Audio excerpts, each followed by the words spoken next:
10 րոպե տեղ կա, որտեղ ցելոֆանով է փակված, ուղիղ քվյախցի կողքի մասը գոնե թափանցիկ չլիներ, որպեսզի հնարավորության չունենային հետևի կողմից դիտարկելու։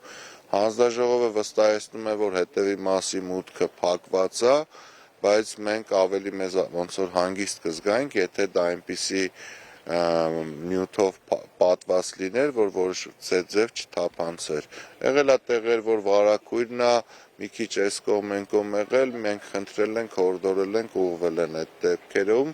Մի դեպք ենք ունեցել ամենասկզբից առավոտյան, որ մենք դաշինքով ենք հանդես գալիս, հետևաբար 2 դիտորդ ունենալու իրավունք ունենք, հանձնաժողովի նախագահն ըմբոստացել է, չի թույլ տվել, դիմել ենք կային, անմիջապես էլի շտկվել է այդ վիճակը, հանձնաժողովի նախագահն ինքն է դուրս եկել, ներողություն խնդրել եւ հրավիրել ներս։ Երևի ոչ կանխամտածված, այլ չիմացության արդյունք է եղել։